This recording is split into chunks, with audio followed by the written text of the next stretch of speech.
There's a tomb in Virginia, wrapped in avian legends, sealed tight by rusted iron and fear. Some say what's inside isn't dead, just waiting. And it all began with a tunnel collapse, a bloodied figure crawling from the earth, and a city that whispered one word: vampire. Welcome to the Midnight Mirror, where folklore lives, breathes, and sometimes bites. Tonight, we descend into one of the most chilling legends to haunt the American South: the Richmond Vampire.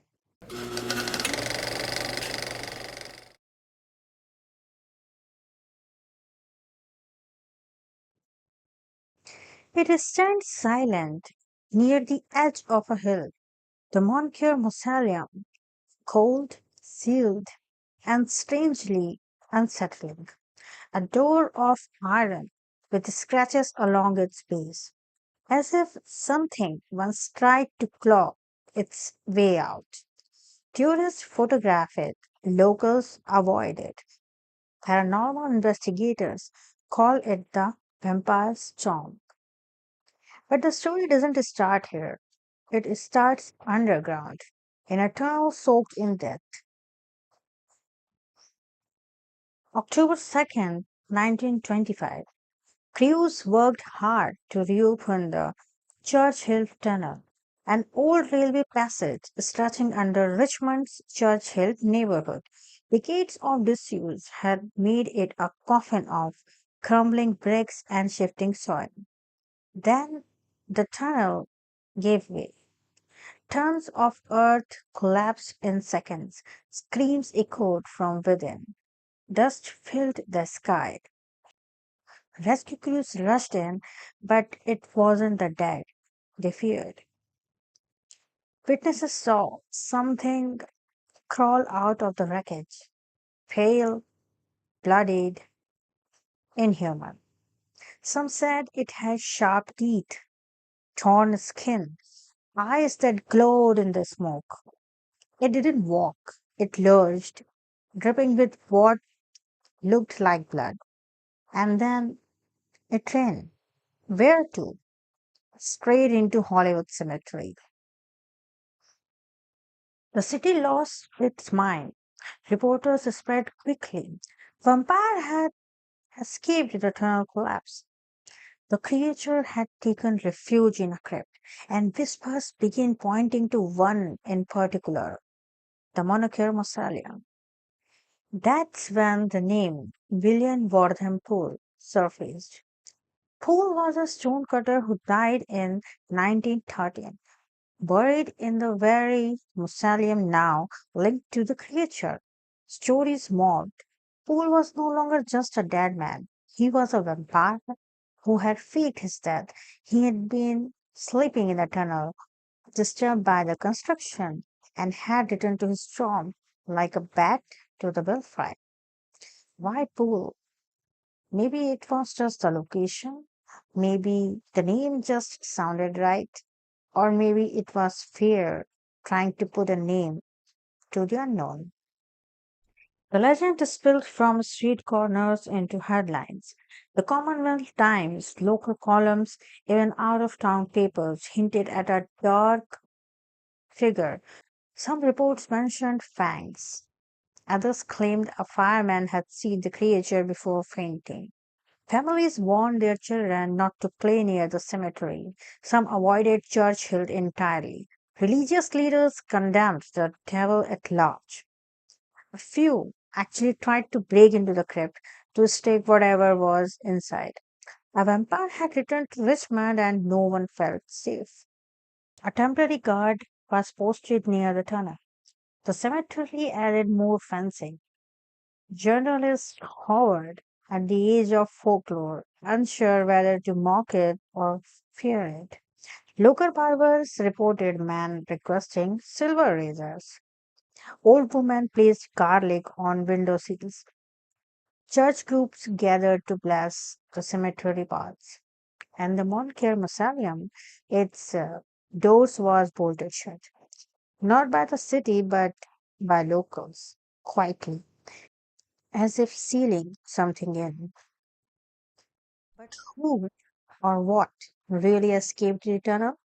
The truth was buried beneath panic, rumor, and myths. And only now, nearly a century later, do we dare peel back the myth?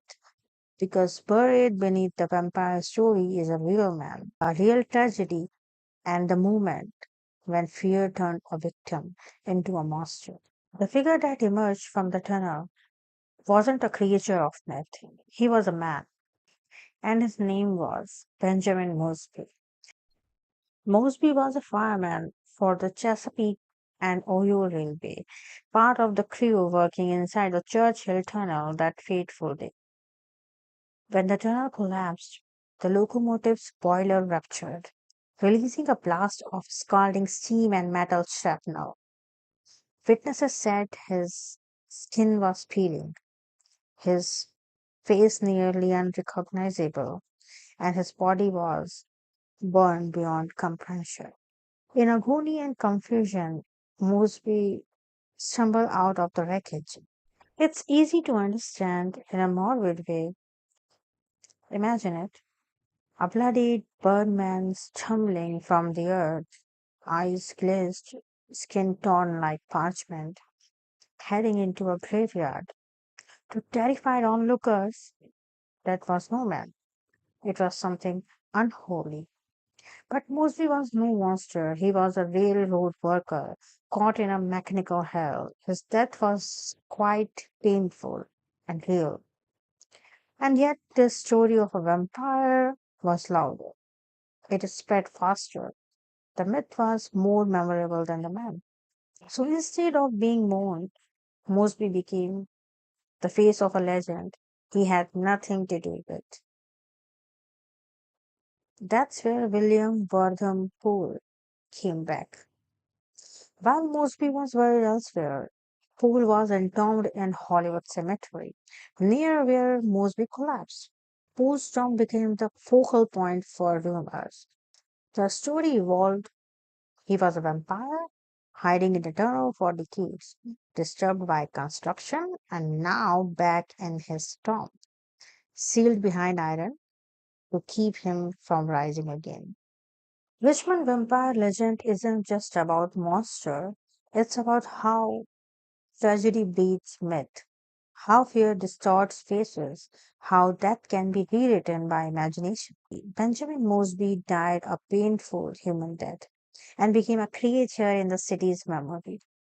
William Poe was a man of stone, buried in silence, and became a bloodsucker of legends. Two lives, one myth, and a story that still echoes in the tunnels beneath Richmond. Almost 100 years later, people still whisper about the Richmond Vampire.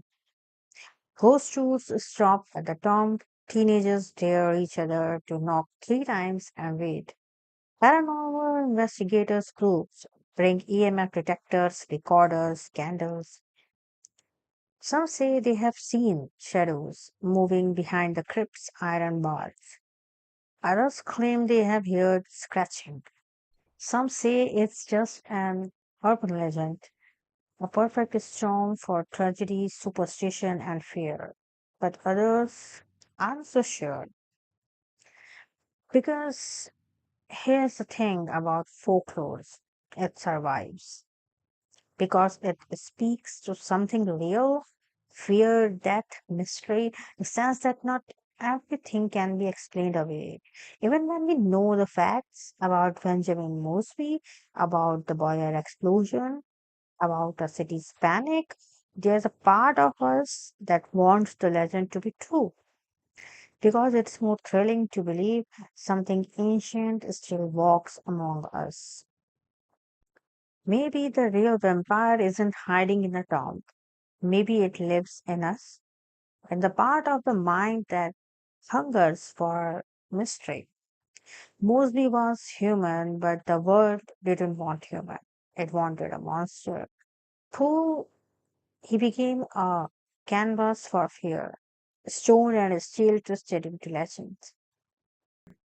So if you ever find yourself walking near the Moncure Mausoleum and the air grows still and the ivy rustles, but there's no wind, maybe don't knock.